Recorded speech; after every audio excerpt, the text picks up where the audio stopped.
Olá, eu sou o Breno do canal Medicina Passo a Passo e hoje iremos conversar sobre os vasos sanguíneos. Mas antes da aula começar, gostaria de pedir para que você já desse um like no vídeo, se inscrevesse no canal e considerasse de se tornar membro, para assim valorizar o meu trabalho. O nosso sistema cardiovascular é composto do coração e vasos sanguíneos, que podem ser as artérias, as veias e os leitos capilares. A circulação sanguínea pode também ser dividida em grande circulação, também conhecida como círculo sistêmico, e tem também a pequena circulação, também conhecida como círculo pulmonar. O sangue desoxigenado, que vem recolhido da periferia do corpo, chega pelo átrio direito e dali irá passar para o ventrículo direito, que irá bombear o sangue para os pulmões. E lá, através de um leito de capilares, irá ocorrer as trocas gasosas. O sangue cede gás carbônico para os alvéolos e recebe oxigênio, retornando para o coração pelo átrio esquerdo e assim completa a pequena circulação. Depois do átrio esquerdo, o sangue oxigenado passa para o ventrículo esquerdo e dali é bombeado através da aorta a todo o nosso organismo através de um complexo sistema de artérias e capilares, onde ele irá ceder o oxigênio para o metabolismo das células e receber em troca gás carbônico. E depois ele irá retornar ao coração pela veia cava, chegando ao átrio direito, completando assim a grande circulação. O sistema arterioso é aquele que transporta sangue do coração aos tecidos, possuindo artérias elásticas, artérias musculares e arteríolas. Já o sistema venoso retorna o sangue ao coração, e ambas as veias, quanto as artérias, vão possuir a túnica íntima, uma túnica média e uma túnica adventícia. Essas túnicas, porém, possuem ligeiras diferenças em artérias e veias. A túnica íntima é formada por um endotélio que está revestindo o lúmen. Depois encontramos uma lâmina basal e logo depois um tecido conectivo frouxo que vai conter algumas células musculares. Nas artérias ainda podemos encontrar uma membrana elástica fenestrada formada por fibras de elastina.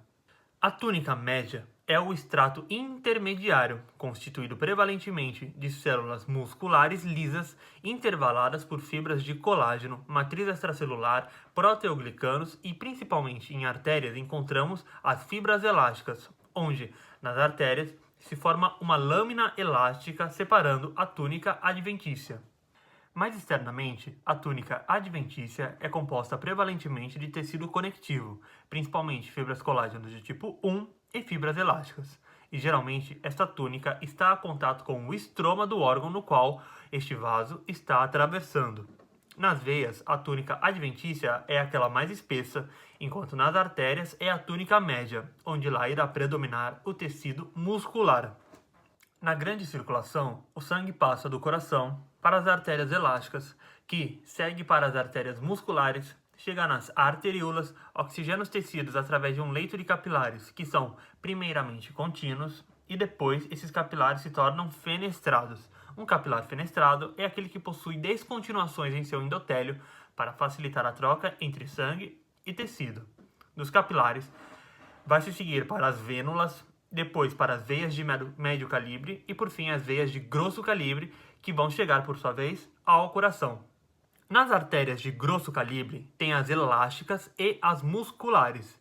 As artérias elásticas também são chamadas de artérias de condução, por conduzirem o sangue para fora do coração. São elas as artérias pulmonares e a artéria aorta com as suas ramificações principais, como por exemplo a carótide comum, a subclávica, o tronco pulmonar e a artéria ilíaca. A parede dessas artérias é constituída pela túnica íntima, onde é difícil distinguir a sua lâmina elástica interna, já que a maior parte dessas lâminas elásticas vão estar na túnica média, que por sua vez é bem desenvolvida e vai permitir uma maior adaptação às variações de pressão que essa artéria estará sujeita, e essas lâminas elásticas estarão interpostas às células musculares lisas. Na túnica adventícia, encontramos algumas fibras elásticas mais espalhadas, além de que podemos encontrar vasos sanguíneos nas próprias artérias de grosso calibre. Esses vasos sanguíneos são denominados de vasa vasorum, que são vasos que vão nutrir essas grossas artérias, porque elas de tão grossas, elas necessitam de uma irrigação extra para nutrir todas as suas células, porque só a difusão simples do lúmen da artéria para os componentes da parede da artéria não é suficiente para chegar em todas as células que compõem essa parede. E a gente pode também observar nervos nessa região da túnica adventícia. Já as artérias musculares, também denominadas artérias de distribuição, porque elas distribuem o sangue a vários órgãos, essas são as artérias mais numerosas do nosso organismo e elas vão possuir a túnica íntima com endotélio conectivo. Às vezes, essas células endoteliais vão se expor em direção ao lúmen.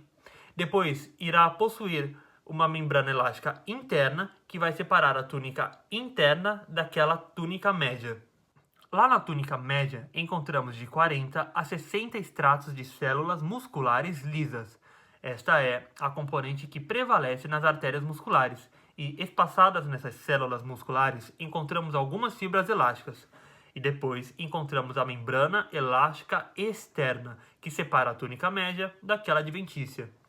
A túnica adventícia, por sua vez, apresenta um tecido conectivo com fibras de colágeno e elásticas, podendo também possuir vasos e nervos.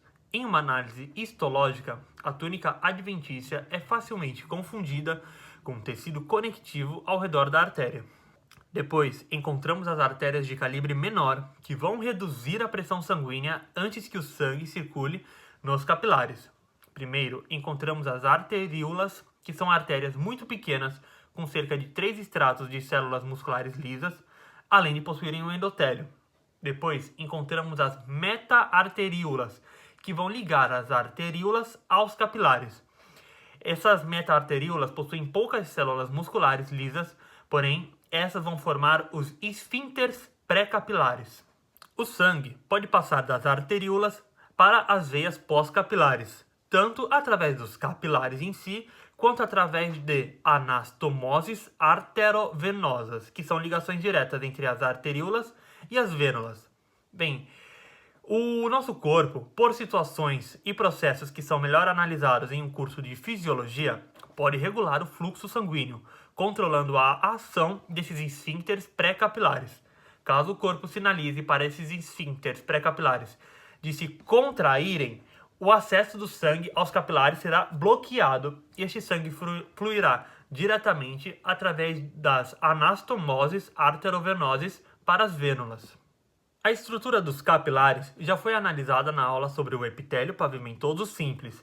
Esses são formados por uma camada de células endoteliais e podemos encontrar alguns perícitos, que são células epiteliais com filamentos de actina e miosina, que ajudam a regular o fluxo sanguíneo e a permeabilidade dos capilares.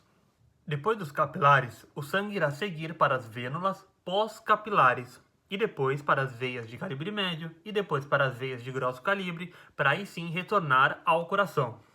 Entre as diferenças das veias com as artérias, podemos listar que o lúmen das artérias é mais arredondado, enquanto o lúmen da veia é maior e oval ou até mesmo irregular, que temos também que a parede da artéria é mais espessa que a da veia.